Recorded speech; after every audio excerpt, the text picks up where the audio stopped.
Hola, ¿qué tal? Bienvenidos. Aquí empieza El Mundo Ahora por France 24. Yo soy Andrés Mesa Muñoz y a continuación los titulares.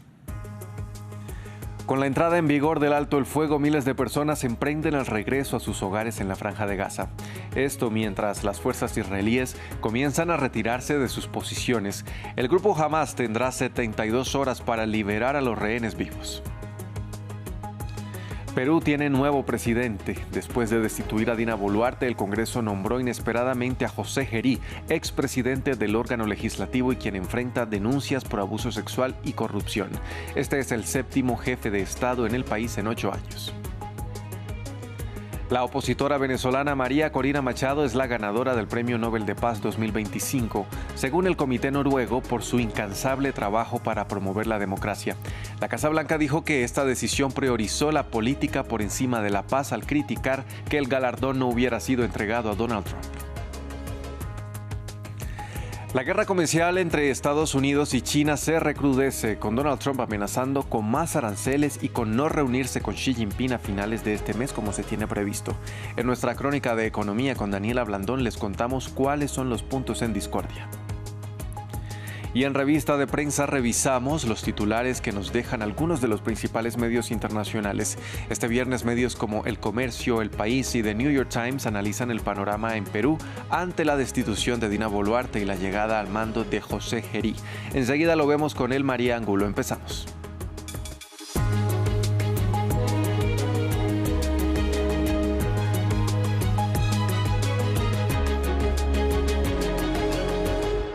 Vamos a iniciar con noticias de la Franja de Gaza, donde miles de personas empiezan a volver a sus hogares después de haber entrado en vigor el alto el fuego. Esto mientras las tropas israelíes también comenzaron su retiro de las zonas urbanas, según lo acordado, aunque todavía controlarán más de la mitad del enclave.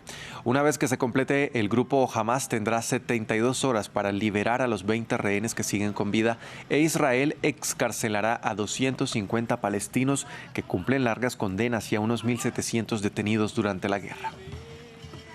Sin novedad en el frente, Gaza vivió este viernes sus primeras horas de cese el fuego y los cadáveres dejan de sumar en el enclave. Una situación que se produce gracias al acuerdo entre Israel y Hamas, propiciado por Donald Trump y aprobado el jueves por el gabinete de Netanyahu. La primera fase, la más demandada por los ciudadanos de Israel, está al caer. Hoy celebramos uno de nuestros mayores logros en la guerra del Renacimiento, el regreso de todos nuestros rehenes, tanto los vivos como los muertos, como uno solo. Según confirmó el primer ministro, volverán vivos 20 rehenes, mientras que 28 lo harán en un ataúd y podrán ser velados y enterrados por los suyos. Dentro de la franja la normalidad tardará en llegar, pero sus ciudadanos ya no deben mirar al cielo para resguardarse de las bombas. Sin duda, este es un día indescriptible, el más feliz de nuestras vidas. Hoy la guerra ha terminado. Pedimos a los negociadores que completen las negociaciones y que, si Dios quiere, organicen el regreso de todos a través de toda la franja de Gaza. Felicidad que puede finalizar con una simple decisión, así lo advierte el ejército israelí. Si las cosas se pueden conseguir mediante la negociación, que así sea. Si no, Israel está totalmente preparado para volver a la guerra, para luchar contra Hamas y para desmantelar también su capacidad de gobierno. Hamas no volverá a gobernar la Franja de Gaza. Mientras miles de gazatíes vuelven a las ruinas de lo que fue su casa, Tel Aviv monitoriza un acuerdo que ya detuvo los ataques mientras soldados empezaron a replegarse, aunque sigue controlando más de la mitad del territorio gazatí. Mientras tanto, hay expectativa por la ayuda humanitaria que debe ingresar a la Franja de Gaza. El Programa Mundial de Alimentos dijo que espera que unos 600 camiones con suministros entren diariamente al enclave para ser distribuidos en más de 145 puntos. UNICEF urgió a que se abran todos los cruces, ya que según dijo, unos 50,000 niños corrían riesgo de desnutrición aguda y necesitaban tratamiento de inmediato. UNICEF is ready. The aid must flow. UNICEF está listo, la ayuda debe fluir. Israel debe abrir tantos puntos de entrada como sea posible. La situación es crítica, nos arriesgamos a un aumento masivo de muertes infantiles, no solo neonatales, sino también de lactantes, dado que sus sistemas inmunitarios están más debilitados que nunca. Tampoco han tenido acceso a alimentos adecuados durante años. Además, el frío invierno sin refugio ni ropas adecuadas será letal. Without adequate shelter and clothing will be lethal. En Ucrania, un niño murió y 4 personas resultaron heridas en un ataque ruso contra Zaporilla. En la capital, Kiev, así como en 9 regiones ucranianas, hubo cortes de electricidad tras una oleada de ataques con drones y misiles rusos afectando a más de 1 millón de ciudadanos.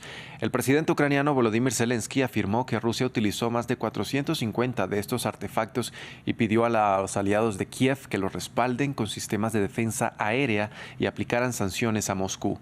Mientras tanto, el máximo responsable militar de Ucrania afirmó que el país atacó territorio ruso 70 veces el mes pasado. Una familia dormía en esta casa de Zaporilla cuando el edificio fue alcanzado. Se habían mudado allí recientemente después de que el padre, un soldado, fuera liberado del cautiverio ruso. Su hijo de 7 años murió. Ocurrió alrededor de la 1 de la madrugada. El padre tiene las piernas heridas y el niño murió. Nuestros chicos corrieron a ayudarle, pero estaba atrapado bajo los escombros. Lo sacaron, pero ya había fallecido. Los ataques nocturnos en toda Ucrania fueron especialmente intensos. Las fuerzas rusas atacaron edificios residenciales e infraestructura energética, lo que provocó cortes de electricidad en 9 regiones y en Kiev. Ciudades, incluidas la capital, quedaron a oscuras, pero tras tantas noches similares de caos, muchos residentes parecían resistentes. Nadie está entrando en pánico. Estamos acostumbrados. Hace poco teníamos electricidad, ahora no. Veremos cómo va. No hemos dormido nada esta noche. Desde las 2:30 había mucho ruido. A las 3:30 nos quedamos sin electricidad, sin gas, sin agua, sin nada. El presidente Volodymyr Zelensky pidió a los aliados de Ucrania que intensificaran sus esfuerzos y compartieran su sistema de defensa aérea. Mientras tanto, Ucrania siguió atacando las instalaciones energéticas de Rusia en los últimos meses. Kiev afirma que sus ataques han reducido la refinación de petróleo de Rusia en aproximadamente un 20%. Moscú utiliza el dinero generado por sus exportaciones de petróleo para financiar la guerra. En Francia culminó la reunión del presidente Emmanuel Macron con algunos partidos políticos y es inminente el nombramiento de un nuevo primer ministro. Un encuentro al que no fueron invitados ni la Francia insumisa de la extrema izquierda ni la agrupación nacional de extrema derecha. Los socialistas se mostraron decepcionados de que no se esté contemplando un primer ministro de la izquierda. Quiero recordarles que el presidente de la República es el presidente de todos los franceses. Por lo tanto, el deseo que expresó de recibir a todos los partidos políticos, excepto a Agrupación Nacional y de paso a Francia insumisa, me parece incompatible, una vez más, con el papel que le corresponde. España llamó a la calma luego de los comentarios del presidente estadounidense Donald Trump en los que sugirió expulsar a este país de la OTAN tras no comprometerse a aumentar su gasto militar. La ministra de Defensa del gobierno español dijo que estaban comprometidos con la alianza y que están cumpliendo sus compromisos como el de aumentar su gasto en defensa hasta alcanzar el 2% de su PIB anual, algo que Washington considera insuficiente mientras el resto de países acordaron invertir el 5%. España es un aliado serio, fiable, responsable, absolutamente comprometido en la Alianza Atlántica. En este momento hay 3.000 efectivos militares que están en misiones de la Alianza Atlántica, que están protegiendo el terreno en Letonia, en Eslovaquia, en el espacio aéreo en Lituania, en las policías aéreas del Báltico, en los despliegues marítimos. Estamos permanentemente trabajando con OTAN. Estamos también en Turquía. Por tanto, el compromiso desde el punto de vista militar es total y absoluto y va a seguir siendo porque creemos en la Alianza Atlántica, porque somos un socio fiable y porque creemos en la paz. Hablamos de Estados Unidos y China. La tensión entre estas dos potencias económicas va en aumento. El presidente Donald Trump dijo que ya no ve motivo para reunirse con su homólogo Xi Jinping en la cumbre de la APEC a celebrarse en noviembre en Corea del Sur. El republicano además amenazó con un incremento masivo de aranceles para los productos del gigante asiático y todo después de que Beijing anunciara nuevos controles a la exportación de materiales estratégicos utilizados en la industria tecnológica. Están sucediendo cosas muy extrañas en China, se están volviendo muy hostiles y están enviando cartas a países de todo el mundo en las que dicen que quieren imponer controles a las exportaciones de todos y cada uno de los elementos de producción relacionados con las tierras raras y prácticamente cualquier otra cosa que se les ocurra. Incluso si no se fabrica en China, nadie ha visto nunca nada parecido. Tenía previsto reunirme con el presidente Xi dentro de 2 semanas, en la PEC, en Corea del Sur, pero ahora parece que no hay motivo para hacerlo. Vamos a Perú, que tiene nuevo presidente después de que el Congreso destituyera durante la noche a Dina Boluarte, declarando su permanente incapacidad moral para enfrentar la inseguridad y el auge del crimen organizado en el país andino. En su lugar, el legislativo nombró a José Gerí, un abogado que enfrenta acusaciones de abuso sexual y corrupción y quien debe permanecer en el cargo hasta las elecciones de abril de 2026. Los abogados de Boluarte dijeron que la ahora exmandataria se encuentra en su casa y descartó que vaya a pedir asilo en una embajada o fugarse del país. Desde Lima, nuestro corresponsal Francisco Zacarías con el reporte. El ataque armado perpetrado por desconocidos contra el grupo musical Aguamarina fue el detonante de la crisis. Los políticos que blindaron a Dina Boluarte y bloquearon todos estos meses las investigaciones de la Fiscalía terminaron dándole la espalda y tras aprobar 4 mociones de vacancia presidencial, la destituyeron por incapacidad moral permanente. Dina Boluarte aceptó su destitución y se retiró del Palacio de Gobierno. Su ubicación es hasta el momento desconocida. Ante diversos rumores de solicitud de asilo político divulgados a través de las redes sociales, el fiscal general de Perú, Tomás Gálvez, anunció que solicitará a la justicia peruana una orden de impedimento de salida del país contra Boluarte. El nuevo presidente de esta nación por el mecanismo de sucesión constitucional es José Gerí, un abogado y político de 38 años, quien hasta esta madrugada se desempeñaba como presidente del Congreso. Durante su gestión fue acusado por presunta violación sexual a una mujer y afrontó una denuncia por presunta corrupción, cargos que tras una investigación fueron archivados. Gerí es el 8º presidente de Perú en menos de una década. Dirigirá un gobierno de transición hasta el 28 de julio de 2026. Tras juramentar, prometió combatir a las bandas criminales y aseguró que su gobierno garantizará la transparencia y neutralidad en las elecciones. Por esos motivos, José Gerí pidió la confianza de la población y que le permitan construir el Perú que todos quieren. La opositora María Corina Machado es la ganadora del Premio Nobel de la Paz 2025. El comité noruego destacó su incansable defensa de la democracia frente a lo que calificó como el brutal gobierno de Nicolás Maduro en Venezuela. La política de 58 años, quien vive en la clandestinidad, dijo que contaba con Estados Unidos para lograr la libertad. Pero desde la Casa Blanca dijeron que el galardón obedeció a una decisión política por encima de la paz, cuestionando que no se le entregara al presidente Donald Trump, quien había estado presionando agresivamente por recibirlo. Más detalles en el siguiente informe. Donald Trump presionaba para obtenerlo, pero fue María Corina Machado quien fue premiada con el Nobel de la Paz. La líder de la oposición venezolana fue distinguida con este famoso galardón el viernes.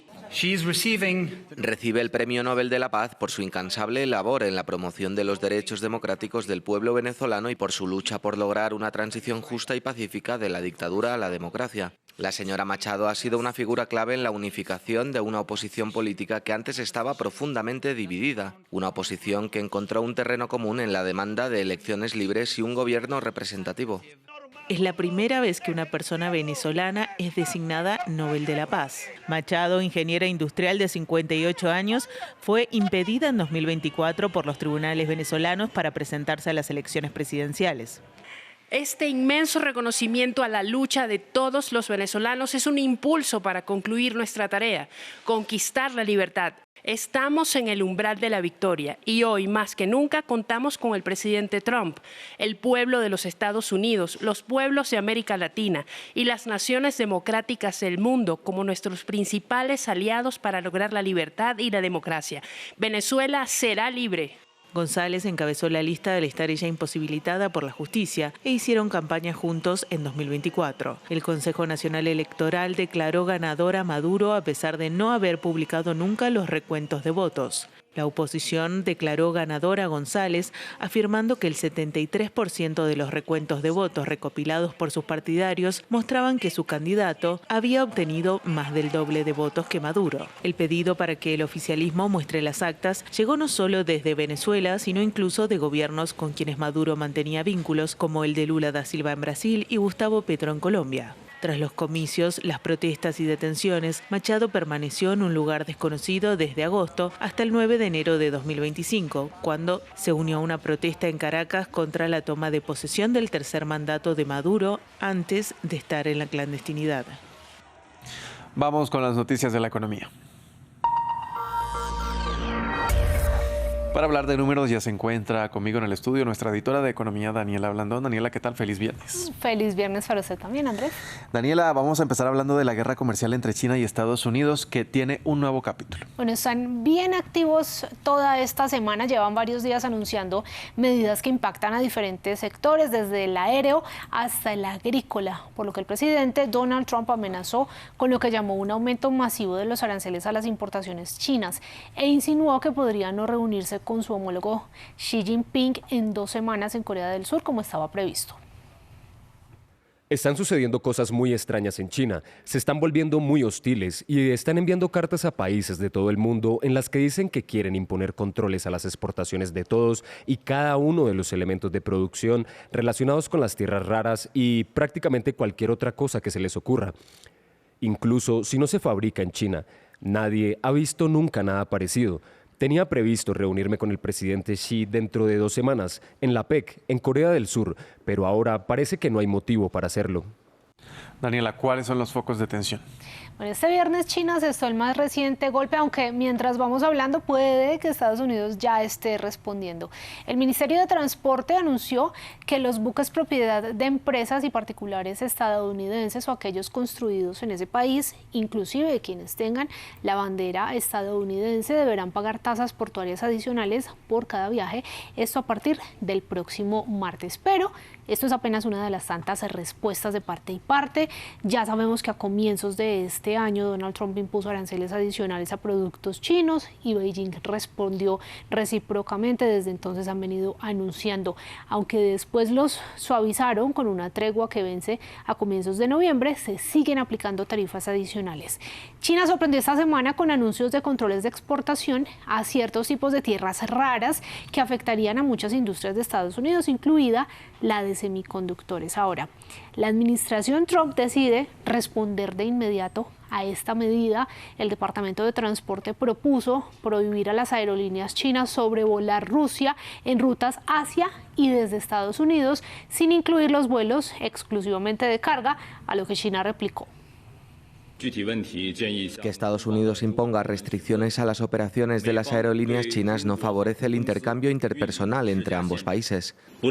Sugerimos que Estados Unidos reflexione sobre el impacto de sus propias políticas en sus empresas nacionales, en lugar de reprimir injustificadamente a otras naciones y hacer que los consumidores globales paguen la factura.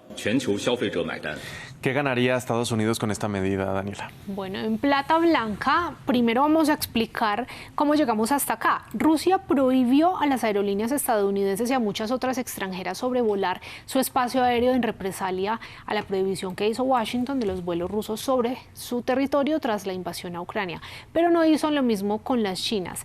Tanto el gobierno Trump como las aerolíneas estadounidenses lo critican. ¿Por qué? Porque dicen que les da ventaja a las aerolíneas chinas de reducir el tiempo de vuelo y consumir menos combustible. Vamos a mirar este ejemplo de un vuelo que va de Beijing a Los Ángeles y que se va por Rusia, dura 12 horas y 26 minutos, pero si se va por otro camino, dura 13 horas y 58 minutos, casi 2 horas de diferencia a favor de las aerolíneas chinas y en contra de las aerolíneas estadounidenses. Eso es lo que está en disputa y Estados Unidos dice, probablemente vamos a impedir que estas aerolíneas chinas pasen por el territorio ruso si quieren llegar a Estados Unidos. Bien, y es que está la soya o la soja, como le dicen muchos, también es objeto de disputa.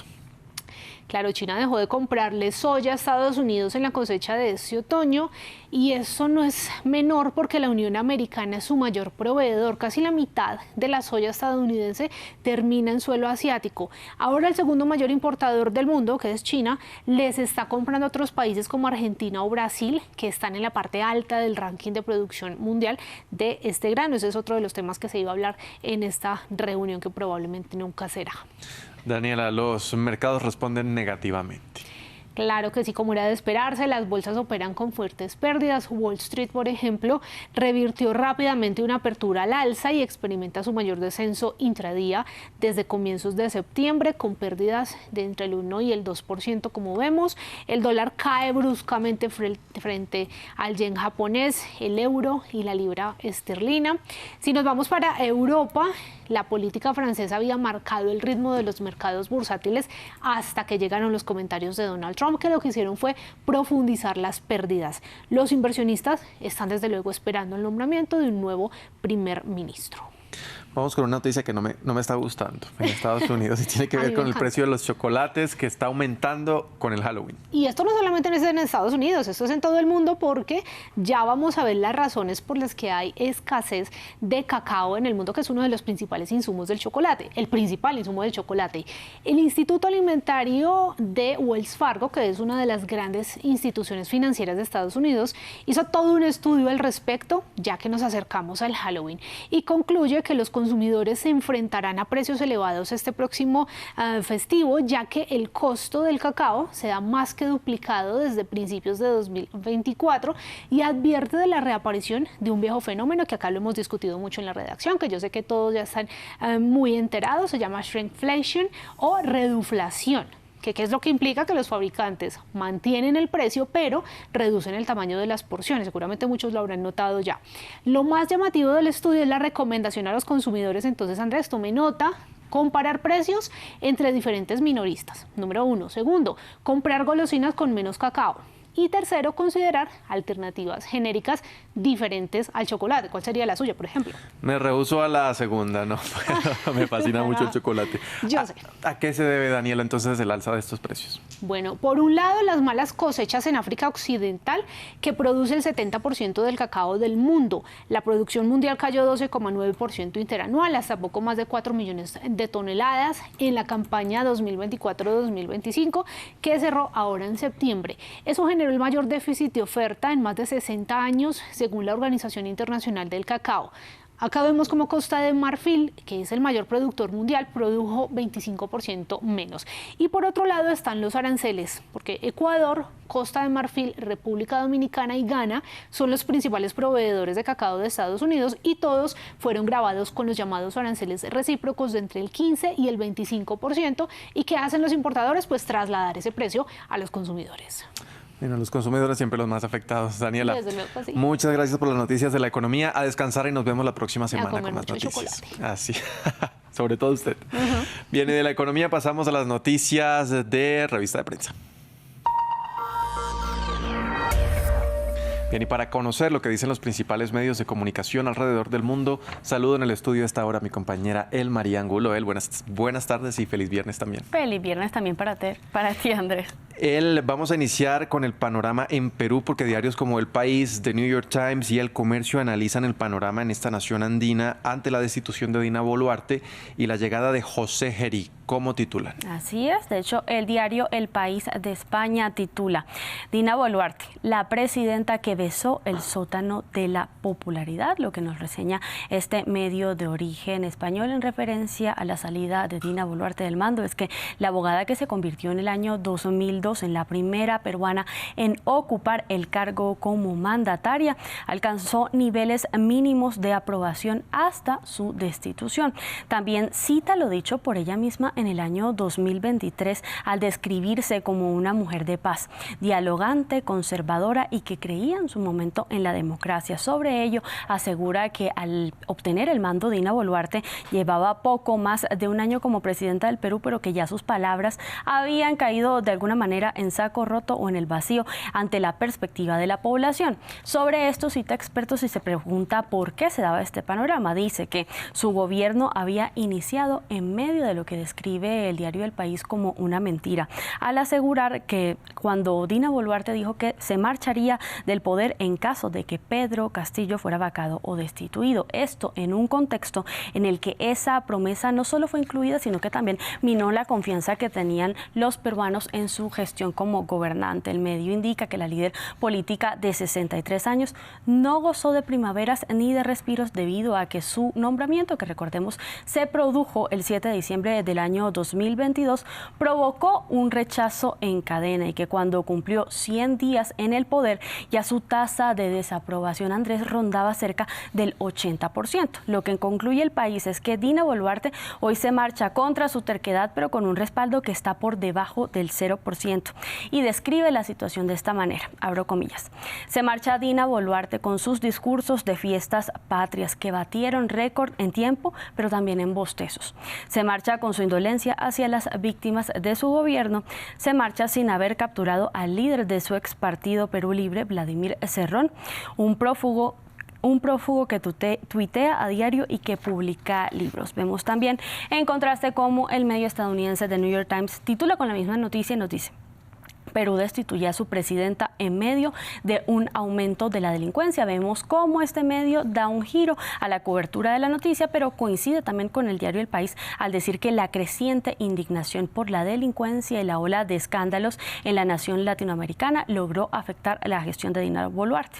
Reseña la situación de esta manera: la presidenta Dina Boluarte fue rápidamente destituida y acusada por el Congreso. Los legisladores votaron para destituirla y sacarla del cargo. Concluye este medio que Boluarte es profundamente impopular, pero que el Congreso también genera desconfianza y que cualquier intento de los legisladores de consolidar su poder debería arriesgarse a avivar también, a intentar socavar toda esta problemática por el malestar social que se viene generando en el país. Cerramos con el diario El Comercio, un diario local que titula: Crisis en el Palacio, José Gerí asume la presidencia tras la vacancia de Dina Boluarte. Llama la atención cómo abren con esta portada gráfica, Andrés, que nos deja ver a los dos líderes políticos, la saliente y el entrante, y nos presenta también en su cara interna un especial noticioso sobre esta crisis que titula justamente Crisis en el Palacio en medio de una ola de criminalidad. Lo que nos dice El Comercio es que se plantea una pregunta y es ¿qué sigue ahora? Pero también presenta un perfil del entrante mandatario que promete luchar contra la inseguridad en territorio peruano. Y finalmente el diario peruano Correo titula: Fiscal Tomás Gálvez anuncia que solicitará el impedimento de la salida del país contra Dina Boluarte. Esto en un contexto en el que el fiscal en las últimas horas dio unas declaraciones según las cuales el gobierno de Boluarte ya se encontraba completamente debilitado y que será el Ministerio Público de Perú el que siga adelante con las investigaciones en contra de la saliente mandataria. Bien, vamos a cambiar de tema, vamos con otra de las grandes noticias del día y es sobre el Premio Nobel de Paz 2025 a María Corina Machado. Seguimos con lo que nos traen ahora diarios como El Pitazo y El Clarín. ¿Qué nos dicen? ¿Cómo titulan? Así es, El Pitazo titula: La lucha que llevó a María Corina Machado a ganar el Premio Nobel de Paz. Presenta una reseña que cita lo indicado por el Comité del Nobel, que describe a María Corina Machado como uno de los ejemplos más extraordinarios de coraje civil en el territorio latinoamericano en los últimos tiempos, y reseña sus luchas y la gestión al mando de la oposición en territorio venezolano. Vemos también cómo el diario argentino Clarín titula: ¿Quién es María Corina Machado, la Premio Nobel de Paz, cerebro y corazón de la oposición en Venezuela? Y plantea los hitos que históricamente desde el inicio de su carrera política en el año 2002 habrían marcado la gestión que finalmente la llevaron a ganar el Premio Nobel. Indica que se trata de una ingeniera de profesión, pero también madre de 3 hijos, que comenzó su camino en la arena política, como ya bien lo mencionábamos, desde 2002, y que en su país despierta sentimientos encontrados, pero que entre sus simpatizantes la ven incluso con un carácter casi que religioso. La describe de esta manera, Andrés: de jeans y camisa blanca con aires de estrella de rock. María Corina Machado, quien nació en Caracas, recorrió el país durante su campaña electoral para las presidenciales de julio de 2024 con un mensaje de cambio tras 25 años de gobiernos chavistas. Vemos cómo concluye este medio que el número 2 del chavismo, Diosdado Cabello, reaccionó al rechazar el galardón en favor de María Corina Machado. Y cerramos este segundo bloque de la revista de prensa con lo que titula Infobae, que nos dice: la reacción de la Casa Blanca tras el anuncio del Premio Nobel de Paz para María Corina Machado, y cuestiona abiertamente la Casa Blanca cómo no fue recibido este premio por parte del presidente estadounidense Donald Trump. Describen a Donald Trump de esta manera: el presidente Trump seguirá logrando acuerdos de paz, poniendo fin a las guerras y salvando vidas, ya que tiene un corazón humanitario y nunca habrá nadie como él que pueda mover montañas con pureza a punta de pura voluntad. Cierro comillas sobre esta atribución de lo indicado por el director de comunicaciones de la Casa Blanca. Concluye el medio que Trump ha sido, de hecho, una figura clave en la resolución de 7 conflictos en los cuales él utilizaba, Andrés, como argumento para ser merecedor al Nobel. Sí, ya se advertía este berrinche cuando dijo que si no ganaba sería un insulto, y de hecho ya hablan varios medios sobre qué represalias podría tomar contra Noruega por no haber ganado. Así es, de hecho era de esperarse, no sorprende a nadie. Muchas gracias por este repaso a la prensa internacional. Nos vemos la próxima semana. Nos vemos el lunes aquí. Y a ustedes, televidentes, gracias por sintonizarnos. Hacemos una breve pausa y ya regresamos con más.